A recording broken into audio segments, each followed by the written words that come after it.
Hello everyone. तो इस video में देखेंगे कि कैसे एसएससी सीजीएल 2021 का फॉर्म फिलअप करना है। ये वीडियो आपके लिए काफ़ी इंपॉर्टेंट है क्योंकि अगर आपका एसएससी सीजीएल फॉर्म भरते समय अगर कहीं भी मिस्टेक होता है तो आपका फॉर्म रिजेक्ट हो सकता है। क्योंकि एसएससी इस मामले में बहुत ज़्यादा स्ट्रिक्ट है कि अगर आप कहीं भी एरर करते हो उसके इंस्ट्रक्शंस के अगेंस्ट तो आपका फॉर्म रिजेक्ट हो सकता है। तो आपको फॉर्म को अच्छे से फिलअप करना बहुत ज़रूरी है। तो ये बहुत इंपॉर्टेंट है कि आप मेरे इस वीडियो को एक बार अपना फॉर्म फिलअप करने से पहले ज़रूर देखें ताकि आप कहीं अपने फॉर्म भरते समय मिस्टेक ना करो। ठीक है, और आपका मेहनत बर्बाद नहीं हो। जितना भी मेहनत कर रहे हो सिर्फ एक मिस्टेक की वजह से बर्बाद हो सकता है। तो उससे पहले आपको ये वीडियो ज़रूर देख लेना है एक बार। हो सके तो थोड़ा फास्ट करके देख सकते हो। ये वीडियो थोड़ा लंबा हो सकता है बट आप इसको कभी भी खाली टाइम जब मिले आराम से बैठ के इस वीडियो को एक बार देख लेना, तभी अपना फॉर्म फिलअप करना। तो देखो, ये दो स्टेप में होता है। जो फॉर्म फिलअप होता है एसएससी सीजीएल का, दो स्टेप में। पहले तो होता है रजिस्ट्रेशन और उसके बाद फॉर्म आप फिल कर सकते हो।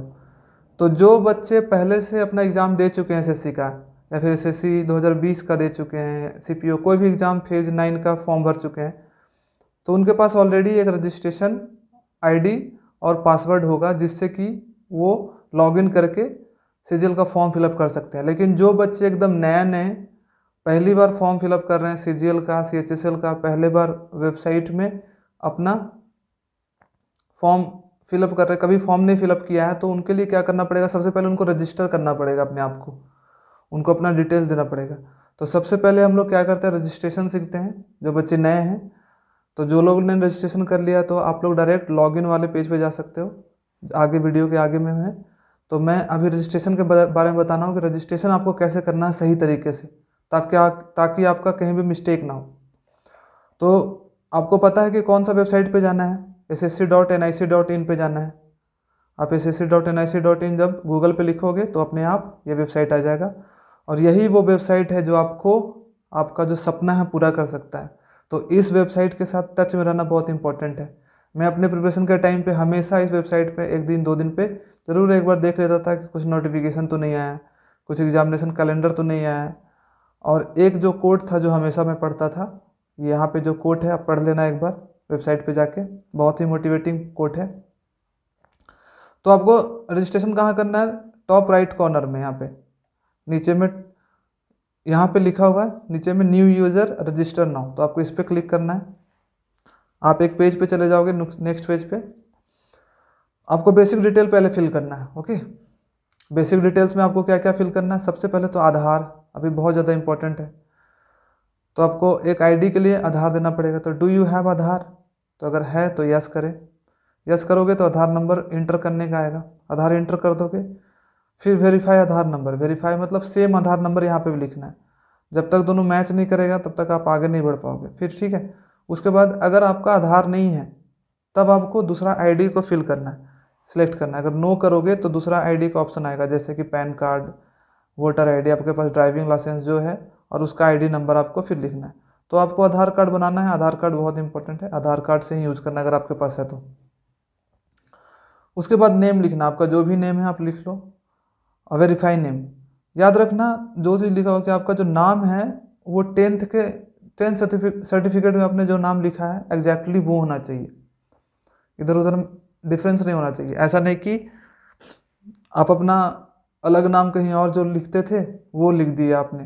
तो आपका टेंथ सर्टिफिकेट आपको जो मिला है, जैसे कि मैं दिखाता हूँ आपको, टेंथ है, टेंथ में जो आपका नाम लिखा हुआ है वही आपको लिखना है। जो फादर्स नेम है, रोल नंबर, रोल कोड है, उसी को यूज़ करके उसी को सामने रख करके आपको फिलअप जरूर करना है।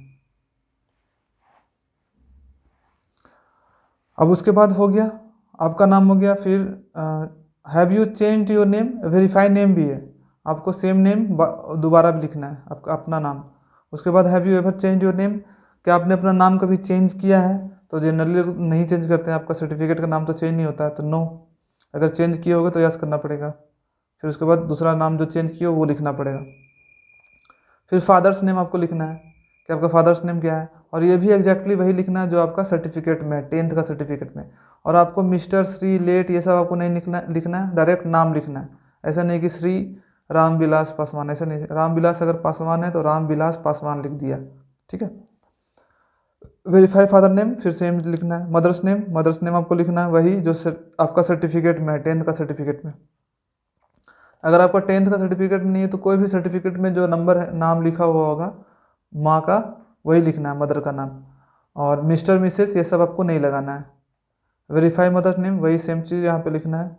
अब डेट ऑफ बर्थ, आपका जो डेट ऑफ बर्थ वही होना चाहिए जो आपका 10th सर्टिफिकेट में है, वही होना चाहिए। ये नहीं कि आपका जो आपका डेट ऑफ बर्थ मनाते हो वो सब नहीं, जो 10th में आपका जो दिया हुआ वही लिखना है कंपलसरी, यहाँ पे लिखा हुआ birth should be same as mention in 10th certificate. Verify date of birth, तो डेट ऑफ बर्थ वेरीफाई भी करना है। अब इसको कभी कभी किसी किसी को भरने में दिक्कत आती है ईयर, तो आपको पहले ईयर सेलेक्ट करना है। तो यहाँ पे ऊपर दिसंबर 2021 वाले पे क्लिक करोगे, फिर 2021 पे क्लिक करोगे, तो एक बार बैक जाना है। 2020 से 19 के बीच में तो नहीं आ रहा है, 2010 से 19 के बीच में नहीं, 2000 से 2009 के बीच में आ रहा होगा अगर आपका डेट ऑफ बर्थ, तो नहीं उसके पीछे जाना, 1990 से 1999, मेरा 1993 है, 1993 सेलेक्ट करूँगा। और उसके बाद जनवरी और मेरा 1 जनवरी 1993 का, तो वो सिलेक्ट किया और उसको वेरीफाई करना है। फिर आपको सेम जो डेट ऑफ बर्थ है आपको यहाँ पे भी क्लिक कर लेना है। उसके बाद यहाँ से इंपॉर्टेंट है कि 10th क्लास का आपका डिटेल आपको देना है, 10th क्लास का सर्टिफिकेट का डिटेल। तो एजुकेशन बोर्ड आपको सिलेक्ट करना, आपका कौन सा बोर्ड था। तो बहुत सारे लोगों का CBSE होता है, तो CBSE आप सेलेक्ट करोगे, ICSE तो ICSE। तो मेरा झारखंड बोर्ड था तो मैं झारखंड सेलेक्ट करूँगा, ठीक है। और वेरीफाई एजुकेशन बोर्ड, आपको सेम बोर्ड आपको फिर से सिलेक्ट करना है। उसके बाद रोल नंबर, तो रोल नंबर आपका 10th का सर्टिफिकेट में जो भी है आपको वो रोल नंबर डालना है, ठीक है।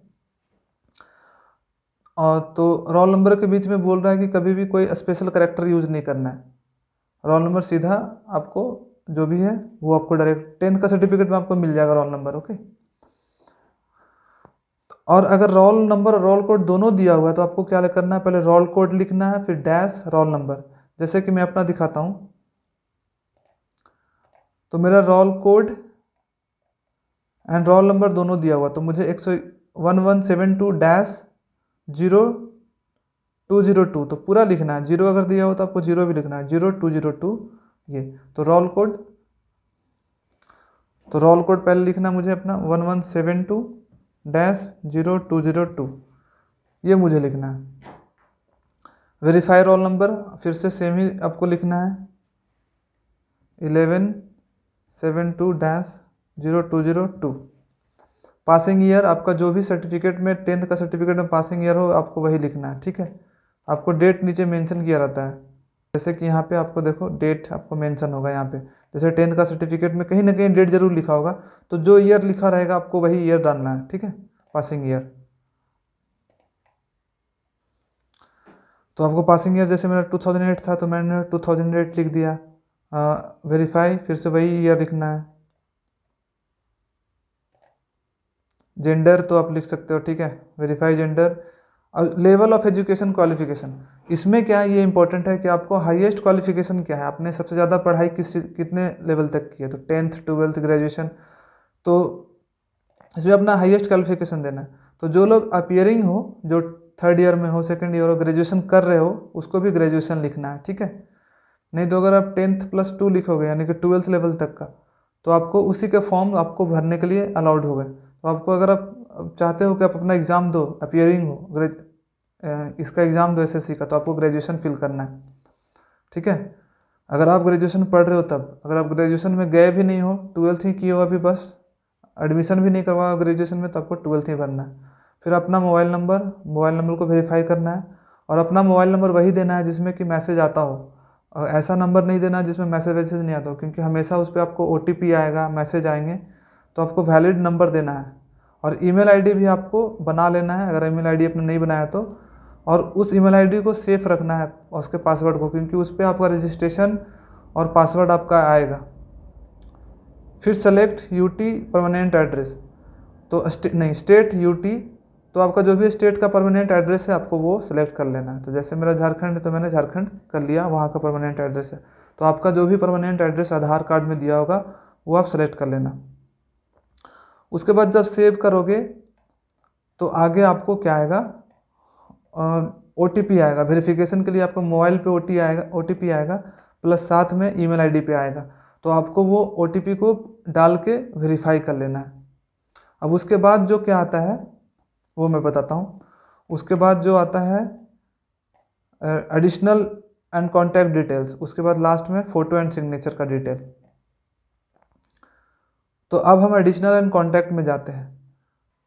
तो इसमें एडिशनल एंड कॉन्टैक्ट डिटेल में सबसे पहले आपका फिर अब आपका कैटेगरी पूछा जाएगा कि आपका कैटेगरी क्या है। तो आपका कैटेगरी फिल कर लेना है। ओबीसी हो गया, वेरीफाई कैटेगरी, आपका जो भी कैटेगरी है, जनरल, ईडब्ल्यूएस, एसटी, एससी। उसके बाद नेशनलिटी वो भर लेना।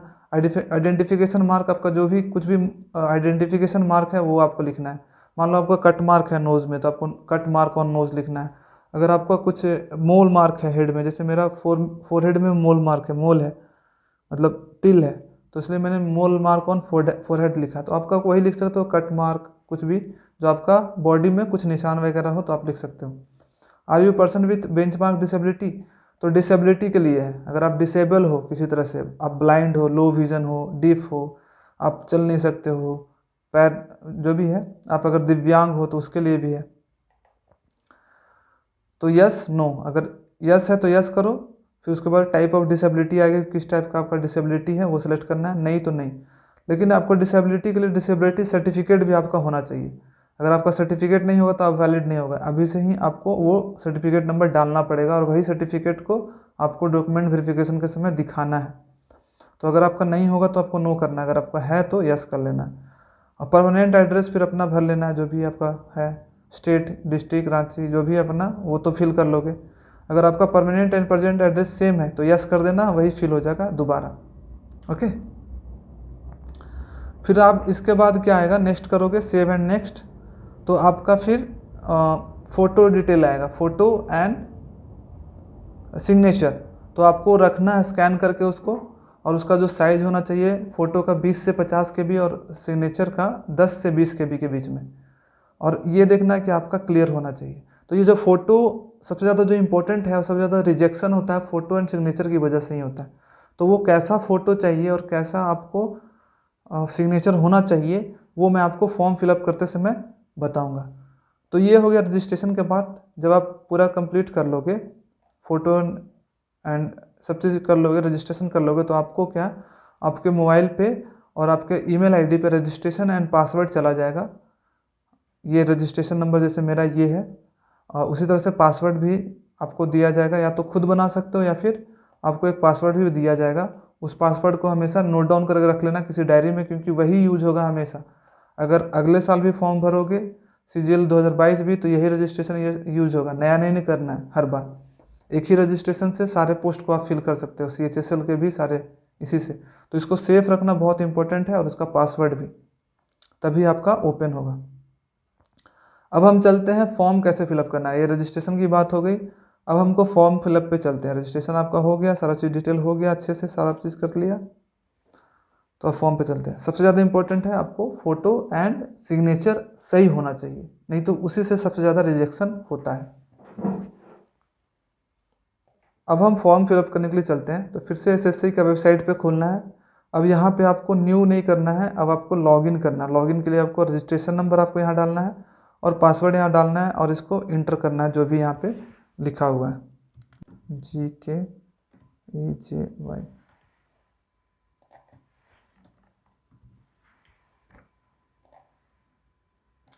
तो जैसे ही ये मैं लॉगिन करता हूँ तो मेरा ऐसा पोर्टल ओपन होता है। इसमें ना जितने भी फॉर्म हैं आप इसमें अप्लाई कर सकते हो, सीजीएल के लिए, या फिर जितने भी पोस्ट ओपन होंगे सब अप्लाई कर सकते हो, सभी का डिटेल आपको आ जाएगा। अगर आपने ग्रेजुएशन भरा होगा तो आपको सभी टाइप के फॉर्म आएंगे, CHSL के भी फॉर्म आ जाएंगे, CPO के लिए भी आ जाएंगे सब लोग। तो अभी जिसका भी डेट होगा वही अप्लाई कर सकते हो, बाकी में अप्लाई का ऑप्शन नहीं होगा, ठीक है। तो अप्लाई कर सकते हो। अभी सबसे ऊपर में कंबाइंड ग्रेजुएट लेवल 2021 एग्जामिनेशन है, डेट लिखा हुआ कब से कब है, सारा चीज़ डिटेल दिया हुआ है, यहाँ पे देख लेना। अब यहाँ पे आपको अप्लाई का बटन यहाँ पे आपको प्रेस करना है। अप्लाई करोगे फॉर्म ऐसा खुलेगा, ठीक है, जिसमें कि सबसे पहले आपका वही सारे डिटेल्स आएंगे जो आपका रजिस्ट्रेशन में आपने डाला था, वही अपने आप यहाँ पे फिल हो जाएगा, ऑटो फिल है। आपको फिल करने की जरूरत नहीं है, सब में आप फिल करने की जरूरत नहीं है सारी चीज़। जैसे कि आपका नाम, फादर्स नेम, बस एक बार आप वेरीफाई कर लेना कि आपका कहीं गलत तो नहीं आ रहा है। अगर आपका गलत रहेगा तो आप क्या करना कि मॉडिफाइड रजिस्ट्रेशन कर सकते हो यहाँ से, ठीक है। यहाँ पे जाकर के मॉडिफाई रजिस्ट्रेशन आप अपना चेंज कर सकते हो रजिस्ट्रेशन को। डेट ऑफ बर्थ है वो चेक कर लेना, एज देख लेना कि आपका कितना साल हो रहा है, जेंडर कैटेगरी ये सब देख लेना आपको, nationality, mole mark mark of visible identification क्या है वो देख लेना, 10th का कौन सा बोर्ड था, सारी चीज़ें आप चेक कर लेना। और एक्चुअल जो आएगा वो 15th नंबर से आएगा, वहाँ पे सेंटर सेलेक्ट करना है आपको, कहाँ पे आपको सेंटर चाहिए। तो आपको जो सेंटर सेलेक्ट करोगे जिस जोन का, वही जोन आपका हो जाएगा, ठीक है। तो जैसे कि आप दिल्ली में रहते हो तो आप तो नॉर्थ जोन होता है, एनआर जोन, बहुत सारे जोन होते हैं, सेंट्रल जोन होता है, नॉर्थ जोन होता है, कोलकाता वाला अलग जोन होता है। तो मैं दिल्ली में भरना चाहता हूँ तो पहले नॉर्थ, तो इसी जोन के बाकी सेंटर्स भी मुझे मिलेंगे, तो मैं सेकंड जयपुर और तीसरा देहरादून फिल कर लिया। तो आप भी इसी तरह से अपना तीनों भर लेना। तो पहला मुझे मिलने का चांसेस क्या है, दिल्ली, उसके बाद अगर दिल्ली नहीं मिला तो जयपुर मिलेगा, जयपुर नहीं मिला तो फिर देहरादून, इन तीनों में से कोई ना कोई सेंटर मुझे मिल जाएगा। उसके बाद 16 में क्या आप एक सर्विस मैन हो, whether you are a ex service man on or serving in the arm forces. तो अगर एक सर्विस मैन हो, अगर आप आर्म फोर्सेस में आपने ड्यूटी किया है तो यस करो, नहीं तो नो करो। तो नो करते हैं मैक्सिमम लोग, तो नहीं करते हैं। अब बाकी ये सब आपको नहीं आएगा क्योंकि मैंने डिसेबिलिटी नहीं डाला है, इसमें नो कर दिया। तो और बाकी यहाँ पे ये सब नो करोगे तो कुछ नहीं आएगा, अगर यस करोगे तो date of joining in arm forces, बाकी सारा डिटेल आपको फिलअप करना पड़ेगा। उसके बाद whether suffering from cerebral palsy, तो no. Do you have a physical limitation in write scribe, तो ये सब मैंने नो किया था रजिस्ट्रेशन के टाइम पे, तो कोई का ऑप्शन कुछ नहीं फिलअप करने के लिए आ रहा है। स्क्राइब का मतलब समझते हो, स्क्राइब का मतलब होता है जैसे कि आप लिख नहीं पाओगे अपने हैंड से, अगर आप देख नहीं पाते हो तो आपको किसी स्क्राइब की ज़रूरत पड़ती है, कोई किसी का हेल्प का ज़रूरत पड़ता है। तो आपको अगर स्क्राइब की ज़रूरत होगी तो आपको यस करना है और उसके बाद आपको भरना है, फिलअप करना है, ठीक है। वेदर स्क्राइब इज रिक्वायर्ड, तो yes. Will you make your on arrangement of scribe, क्या तुम खुद से अरेंजमेंट करोगे, तो अगर आप खुद से कर सकते हो तो यस, नहीं तो नो करो, शायद एसएससी फिर आपका स्क्राइब का अरेंजमेंट करवाएगी। If scribe is to arrange by SSC then indicate medium, अगर एसएससी इंडिकेट करती है तो कौन सा मीडियम आपका स्क्राइब चाहिए, इंग्लिश वाले चाहिए, इंग्लिश में कन्वर्सेशन आप करोगे कि हिंदी में। उसके बाद जो इंपॉर्टेंट है वो 18 नंबर पे है कि are you applying for the post of JSO, junior statical officer. तो ये बहुत अच्छा अपॉर्चुनिटी होता है कि अगर आपका इसका क्वालिफिकेशन है तो आप इसको यस करना। जैसे कि अगर इसके लिए क्या है कि अगर आपका 12th में मैथ्स है और मैथ में 60% मार्क है तो आप अप्लाई कर सकते हो, या फिर आपने मैथ नहीं लिया 12th में, अगर आपने बीकॉम किया है और आपका स्टैटिस्टिक्स पेपर है ग्रेजुएशन में एक भी पेपर, तो आप अप्लाई कर सकते हो। तो मैक्सिमम लोगों का 12th में होता ही है मैथ्स पेपर और उसमें आपका 60%, तो आप इसमें अप्लाई कर सकते हो, ठीक है। तो do you possess education qualification for the post of junior state, तो इसमें क्या है कि अगर आपके पास क्वालिफिकेशन है इसके लिए, जूनियर स्टैटिकल ऑफिसर के लिए जो क्वालिफिकेशन चाहिए वो है तो यस, अगर आप अप्लाई कर रहे हो तो होगा ही। Are you also applying for the post of statical investigator grade 2, ये पोस्ट के लिए क्या होता है, रिक्वायरमेंट क्या है कि आपका बीकॉम होना चाहिए, आपका जो ग्रेजुएशन का पेपर में स्टैटिस्टिक्स पेपर होना चाहिए, ठीक है। स्टैटिस्टिक पेपर 6 पेपर आपका पढ़ा होना चाहिए, 6 साल हर सेमेस्टर में आपका स्टैटिस्टिक्स पेपर होना चाहिए, तभी आप अप्लाई कर सकते हो। तो स्टैटिस्टिक्स पेपर सारे सेमेस्टर में होगा तभी आप इसके लिए एलिजिबल होगा, नहीं तो नहीं। तो मैं तो नहीं हूँ एलिजिबल, इसलिए नो करूँगा। जेएसओ के लिए भी मैं नो करूँगा क्योंकि मुझे अप्लाई नहीं करना उसमें, जिसको करना हो आप लोग कर सकते हो यस, मुझे नहीं करना इसलिए मैं नो कर रहा हूँ। डू यू पोजेस, तो इसमें नो, तो नो हो गया। एज रिलैक्सेशन चाहिए आपको, अगर जिसका एज लिमिट पार हो गया, मान लो आपका एज भरने का था 30 ईयर का या फिर 27 ईयर का, लेकिन आपका एक्सीड कर गया 27 ईयर, तो आप ले सकते हो रिलैक्सेशन, ओबीसी अगर हो तो मुझे तो नहीं चाहिए तो मैं नहीं करूँगा, ठीक है। अगर यस करोगे एज रिलैक्सेशन के लिए तो आपको सर्टिफिकेट देखते हैं, सर्टिफिकेट देना पड़ता है कि नहीं, नहीं सर्टिफिकेट नहीं चाहिए। लेकिन रिलैक्सेशन अगर आप लेते हो तो यहाँ एक बात याद रखना, अगर ST SC OBC PWD कुछ से भी रिलैक्सेशन लेते हो तो आपका जो सर्टिफिकेट का डेट होना चाहिए, सर्टिफिकेट बना हुआ आपका 23 जनवरी से पहले का बना होना चाहिए। 23 जनवरी 2022 से पहले का बना होना चाहिए, तभी आपको वैलिड होगा, नहीं तो नहीं होगा। अब होता है 21 नंबर में कि हाईएस्ट क्वालिफिकेशन क्या है आपका। तो आपका हाईएस्ट क्वालिफिकेशन क्या है, तो ग्रेजुएशन आपको देना है। मेरा बीटेक था तो बीटेक, लेकिन यहाँ पे मुझे बीटेक मिल गया, बीटेक है 14 नंबर में, तो बीटेक मैंने भर दिया। ग्रेजुएशन है और अपियरिंग के लिए भी हम ग्रेजुएशन है या फिर इक्विवेलेंट टू ग्रेजुएशन, तो मेरा ग्रेजुएशन है। अब स्टेटस क्या है आपका, पास कर गए हो या फिर अपियरिंग हो। तो जो लोग भी अपियरिंग है, जैसे कि 3rd ईयर में हो, 4th ईयर में, 2nd ईयर में हो ग्रेजुएशन में, तो आप अपियरिंग भर सकते हो, ठीक है। तो आपको ये सब डिटेल देने की ज़रूरत नहीं होगी। जैसे अपियरिंग भरोगे तो ये सब सिर्फ आपको बोर्ड देना होगा, पासिंग ईयर नहीं आ रहा है, नेम ऑफ बोर्ड यूनिवर्सिटी आएगा, और रोल नंबर वगैरह आपको फिलअप नहीं करना है, ठीक है। जैसे कि मेरा उड़ीसा BPUT, तो ये सब आपको नहीं दिया जा रहा। लेकिन अगर आपको पास, जैसे मैं पास हूँ तो मुझे सब चीज़ देना पड़ेगा कि मैं कब पास किया हूँ। तो 2015 में मैंने पास आउट किया है। स्टेट कौन सा से, उड़ीसा से मैंने किया है। और बोर्ड मेरा था BPUT, बीजू पटनायक। अब रोल नंबर क्या है, तो रोल नंबर आपको उसमें दिया होगा। अगर रोल नंबर नहीं दिया होगा तो कोई भी नंबर आपका अगर सर्टिफिकेट में जो दिया हुआ होगा उसको डाल सकते हो, ठीक है।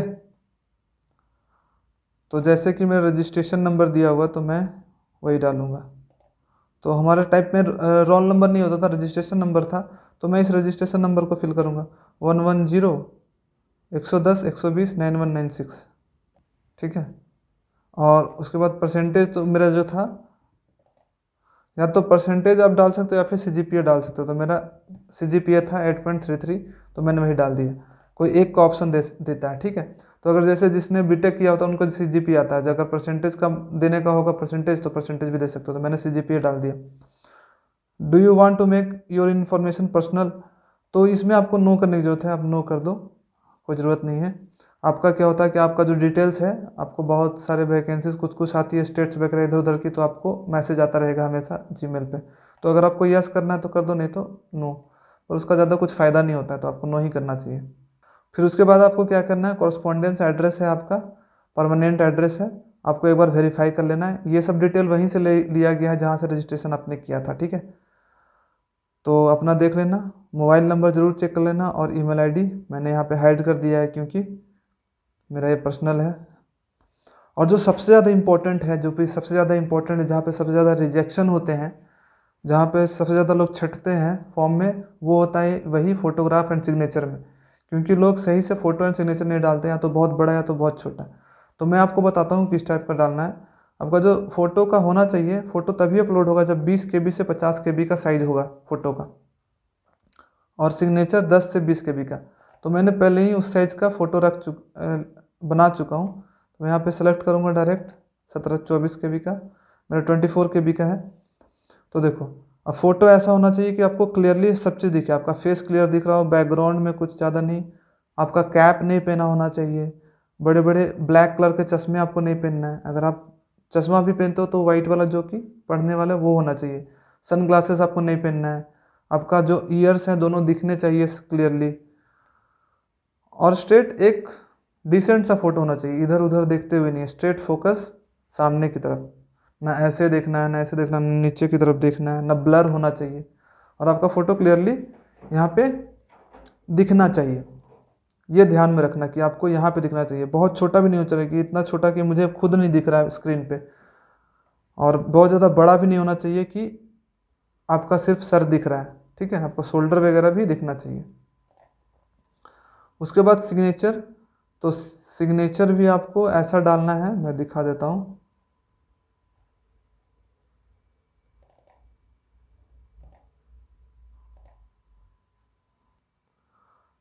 अब देखो, जैसे सिग्नेचर मेरा अपलोड नहीं हो रहा है यहाँ पे, तो इसका मतलब मेरा 10 से 20 KB के बीच में नहीं साइज़ है, तो इसको मैं रिसाइज़ करूँगा। तो रिसाइज़ करने के लिए आपको क्या करना है, जैसे आपका साइज़ में नहीं फ़ोटो है, बड़ा ज़्यादा छोटा है, ज़्यादा बड़ा बहुत बड़ा साइज़ का है, तो आपको क्या करना है, आपको गूगल पे फ़ोटो रिसाइजर को सर्च करना, फ़ोटो रिसाइजर, और आपके पास एक reduceimage.com आएगा, reduceimage.com, उसको क्लिक करके वहाँ पे आप अपने फ़ोटो को रिसाइज कर सकते हो। जैसे मेरा सिग्नेचर करना है तो मैं यहाँ से अपलोड करूँगा अपने सिग्नेचर को। तो मेरा जो फ़ोटो है ऑलरेडी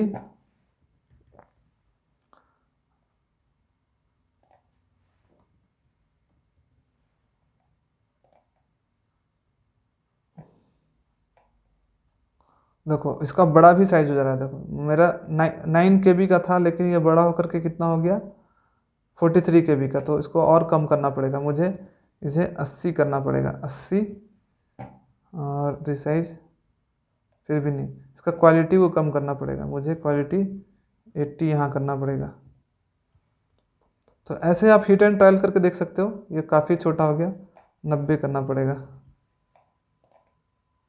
90 मेरा 12 KB का आ गया, ठीक है, 12 KB का सिग्नेचर आ गया। तो मैं यहाँ पे साइज दिया हुआ है, यहाँ पे भी साइज है, तो इसको डाउनलोड कर लूँगा मैं। अब मैं वापस यहाँ पे जाके चूज़ डाउनलोड्स, ओपन, ठीक है। देखो मेरा सिग्नेचर यहाँ पे क्लियरली दिख रहा है, सब चीज़ मेरा सिग्नेचर जो है वो आराम से दिख रहा है, 4 सेंटीमीटर बाई 2 सेंटीमीटर का है भी, तो क्लियर दिख रहा है मुझे, तो बस सही है। अगर ऐसा नहीं होगा कुछ आपका सिग्नेचर आपको दिख भी नहीं रहा आई से, आपको आई से कम दिखना चाहिए। एक चीज़ और लिखा हुआ 27 नंबर के, whether the photograph has been taken on or after 24 September. तो आपको यहाँ पे यस करना, आपको रिसेंट वाला फ़ोटो लेना है, मतलब कि 24 सितंबर के बाद का फ़ोटो, 2021 का बाद, तो यस। अगर नो करोगे, यानी कि 24 सितंबर से पहले का फ़ोटो होगा आपका, 3 महीने से पुराना, तो आपको क्या कर, जैसे नो मैं करूँगा तो यहाँ लिखता है date on which the photograph has been taken should be clearly printed on the photograph. तो इसमें क्या होगा कि अगर नो करोगे तो आपको यहाँ पे अपना मेंशन करना पड़ेगा डेट की, कौन सा डेट में आपने अपना ये इमेज लिया है। तो इससे बेटर है कि आप रिसेंट फ़ोटो लो, अच्छा सा डिसेंट सा, और उसको यस कर दो। अब आई एग्री करना है, जो भी अगर आपने सही भरा है डिक्लेरेशन, आपका जो एप्लीकेशन में फ़ोटोग्राफ है सब लोग सही डेट पे है, तो आपको यस कर देना है। एक बार फिर से ऊपर से चेक कर लेना है सारा चीज़ आपने सही भरा है कि नहीं भरा है, और उसके बाद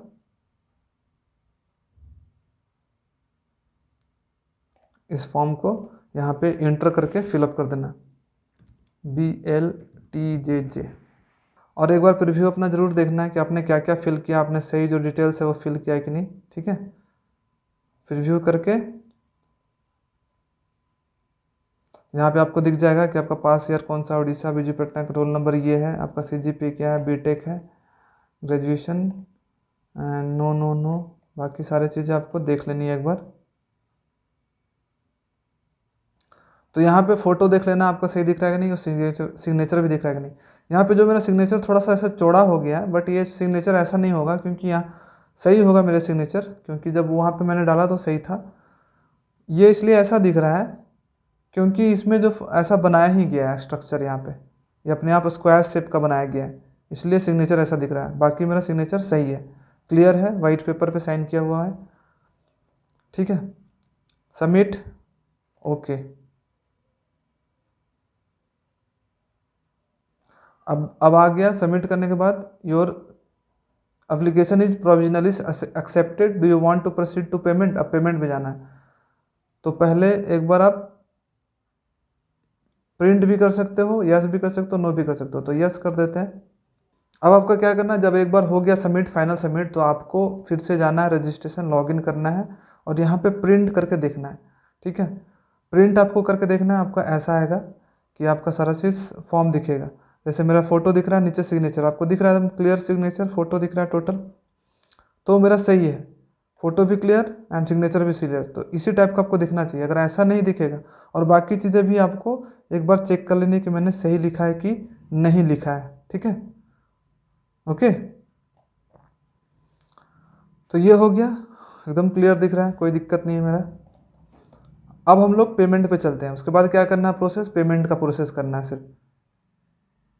तो डाउनलोड ऑफलाइन चालान, अगर आपको बैंक से ऑफलाइन करना है चालान से पेमेंट, तो आप यहाँ से कर सकते हो, नहीं तो ऑनलाइन ही।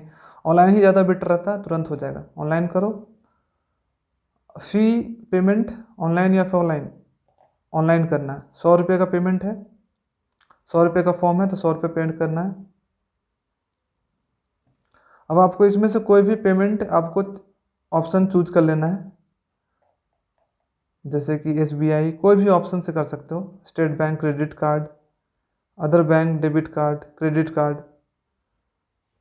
यहाँ पे ऊपर में नेट बैंकिंग का है, तो नेट बैंकिंग जिसका होगा वो इसके लिए चूज करेंगे। कार्ड का है पेमेंट ऑप्शन, तो स्टेट बैंक का डेबिट कार्ड जिसके लिए है तो ये ऑप्शन, अदर बैंक का जिसका डेबिट कार्ड होगा ये यूज करना, और क्रेडिट कार्ड होगा तो ये, और UPI से तो ये UPI का ये यूज करना। ठीक है, उसके बाद आगे आएगा पेमेंट आपको।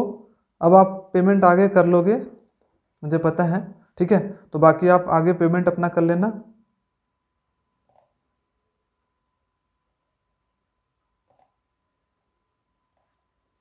तो बाकी का प्रोसेस आपको खुद से कर लेना है पेमेंट वगैरह, क्योंकि ये सब कॉन्फिडेंशियल होता है। तो 100 रुपये का पेमेंट आपको खुद कर लेना है। तो ये ऐसे आपको फॉर्म फिलअप करना है। आप याद रखना कि सबसे ज़्यादा जो इम्पोर्टेंट है, आपको जब फॉर्म है इसमें आपका क्लियर आपका फ़ोटो और सिग्नेचर दिखना चाहिए, तभी आपका फॉर्म एक्सेप्ट होगा। जहाँ आपका फॉर्म में ये फ़ोटो बहुत छोटा, बहुत बड़ा, या फिर ये क्लियर साइन नहीं दिख रहा है, तो आपका फॉर्म रिजेक्ट हो सकता है। ठीक है, वो ज़रूर चेक कर लेना। तो अगर आपको फिर भी कहीं दिक्कत हो रही है, आपने कहीं गलत भर लिया, सबमिट कर लिया, सब चीज़ कर लिया, तो आपको एक विंडो ओपन करा जाएगा। उसके लिए फिर से करेक्शन करने के लिए, अगर आपको कुछ दिक्कत हो रही है, जैसे आपको सब चीज़ करने के बाद आपको लग रहा है कि मैंने गलत भर दिया है, तो आप क्या करना कि आपको एक डेट होगा 28 तारीख से 28 जनवरी से 2 फरवरी तक आपको एक विंडो ओपन किया जाएगा। उसमें आप अपने एप्लीकेशन को करेक्ट कर सकते हो। ठीक है, अगर आपका रजिस्ट्रेशन में कहीं पे दिक्कत होगा तो आप ऊपर में जाके मॉडिफाई रजिस्ट्रेशन कर सकते हो। अब अपना रजिस्ट्रेशन को यहाँ पे चेंज कर सकते हो। देखो, since you have already applied you can not modify your registration number is ना। और जब आप अप्लाई कर लेते हो ना, अप्लाई कर लोगे फॉर्म, तो आपका जो मॉडिफाई नहीं कर सकते हो। ओके, तो आपको बहुत ध्यान रखना है कि सारी चीज़ें आपको अच्छे से फिल करनी है, आपको कोई गलती नहीं करनी है, और बस उसके बाद एग्ज़ाम में लग जाना है, और क्या। बट ये फॉर्म आपका सबसे ज़्यादा इंपॉर्टेंट है, आपका सही आना चाहिए। तो ये था मेरा complete video, step by step था। पहले रजिस्ट्रेशन आपको करना है, उसके बाद फॉर्म फिलअप करना है। सबसे ज़्यादा इंपॉर्टेंट बात किस पे रखना है, फ़ोटो एंड सिग्नेचर पे रखना है, क्योंकि वहीं से ज़्यादा सबसे ज़्यादा रिजेक्शन होता है। बाकी की चीज़ें तो आपका कोई नहीं, आपका मॉडिफाई हो जाएगा, लेकिन उसकी वजह से अगर आपका रिजेक्शन हो सकता है। तो अगर आपको ये वीडियो अच्छा लगा हो, आपको लगा हो कि कुछ हेल्पफुल हुआ आपके लिए वीडियो, कुछ नई इन्फॉर्मेशन आपको मिली, तो आप इस वीडियो को लाइक एंड सब्सक्राइब कर देना, क्योंकि काफ़ी मेहनत से मैंने ये वीडियो बनाया था। ठीक है, और आप अगर नए एस्पिरेंट हो तो मैं बता दूं कि मैं इस चैनल पे गाइड करता रहता हूं लोगों को कि कैसे एसएससी सीजीएल को क्रैक करना जल्दी से जल्दी, एसएससी सीपीओ, एसएससी सीएचएसएल, बाकी सारे एग्ज़ाम को कैसे क्रैक करना है, तो मैं गाइडेंस करता रहता हूं।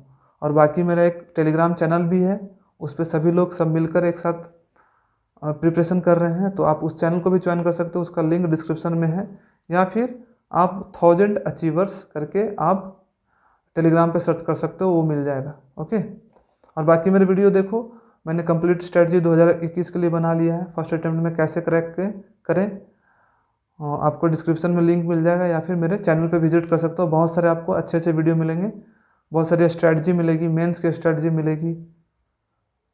तो आई होप इस वीडियो से आपको कुछ ना कुछ हेल्प हुआ होगा। तो जल्द ही मिलते हैं एक नए वीडियो के साथ और एक नए मोटिवेशन के साथ। जय हिंद।